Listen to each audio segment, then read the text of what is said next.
Hello दोस्तों, आपका स्वागत है इंजीनियर्स वर्क लैब में, जहां हम बात करते हैं कंपनी के quarterly results, stock market insights और कंपनी से जुड़ी हुई स्टॉक स्प्लिट, बोनस और डिविडेंड की खबरों के बारे में।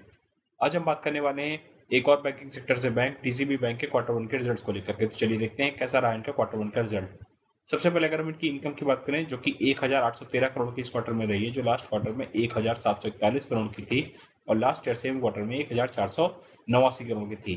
तो अगर हम इनकी इनकम को ईयर ऑन ईयर बेसिस पर देखें तो 1489 करोड़ से बढ़ करके 1813 करोड़ की हो गई है, जहाँ पे लगभग हमें 21% की ईयर ऑन ईयर बेसिस पर ग्रोथ दिखाई दे रही है।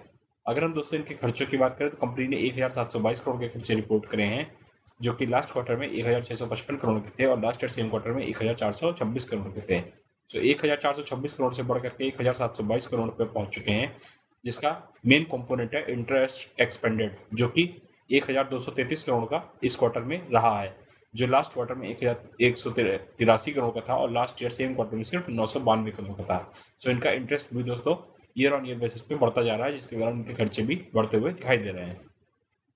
अगर हम कंपनी के नेट प्रॉफिट की बात करें दोस्तों, तो कंपनी ने 157 करोड़ का नेट प्रॉफिट डिक्लेयर किया है, जो कि लास्ट क्वार्टर में 177 करोड़ का था और लास्ट ईयर सेम क्वार्टर में 131 करोड़ का था। सो 131 करोड़ से बढ़कर के 157 करोड़ का हो चुका है, जहां पे लगभग हमें ईयर ऑन ईयर बेसिस पे 19% के आसपास की ग्रोथ दिखाई दे रही है।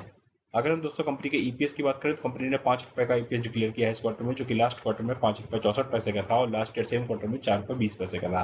तो 4 रुपये 20 पैसे से बढ़कर के 5 रुपये का हो चुका है, जहाँ पे भी लगभग हमें 19-20% की ही growth year on year basis पे दिखाई दे रही है। अगर हम दोस्तों इनके एनपीएस की बात करें तो कंपनी ने जो एनपीए डिक्लेयर किए हैं वो 1.22% के डिक्लेयर किए हैं, जो लास्ट क्वार्टर में 1.12% के थे और लास्ट ईयर सेम क्वार्टर में 1.18% के थे। सो हालांकि हल्के से इनके एनपीएस जरूर बढ़ते हुए ईयर ऑन ईयर बेसिस पे दिखाई दे रहे हैं, लेकिन वो इतने बड़ा चिंता का सबक इनके लिए नहीं है, क्योंकि सिर्फ 0.04% से ही बढ़ते हुए दिखाई दे रहे हैं। अगर हम दोस्तों इनके डेट टू इक्विटी रेशियो की बात करें तो डेट टू इक्विटी रेशियो इनका घटते हुआ दिखाई दे रहा है, जो लास्ट ईयर सेम क्वार्टर में 0.52 का था, वो अब इस ईयर घट करके 0.36 का हो गया है। सो इनका डेट टू इक्विटी रेशियो घटता हुआ दिख रहा है। अगर हम इनके रिटर्न ऑन एसेट्स की बात करें दोस्तों, तो कंपनी ने जो रिटर्न ऑन एसेट डिक्लेयर किए हैं वो 0.81% के डिक्लेयर किए हैं, जो कि लास्ट ईयर सेम क्वार्टर में भी 0.82% के थे। सो इनके रिटर्न ऑन एसेट्स सेम रहे हैं ईयर ऑन ईयर बेसिस पे। तो दोस्तों जहां इनकी टॉप लाइन 21% से बढ़ती हुई दिखाई दे रही है, वहीं इनकी बॉटम लाइन 19% से दिखाई दे रही है और ईपीएस भी तकरीबन 19% से ही ग्रो होता हुआ ईयर ऑन ईयर बेसिस पे दिखाई दे रहा है। तो आपको इनके नतीजे कैसे लगे हमें कमेंट्स में जरूर बताएं। ये वीडियो सिर्फ एजुकेशन पर्पज़ के लिए, इसमें हम किसी भी स्टॉक इन्वेस्टमेंट की सलाह नहीं देते हैं। अगर आपको ये वीडियो अच्छा लगा हो तो लाइक शेयर और सब्सक्राइब करना ना भूलें। मिलते हैं दोस्तों अगले वीडियो में किसी और कंपनी के क्वार्टरली रिजल्ट के साथ। तब तक के लिए हैप्पी इन्वेस्टिंग।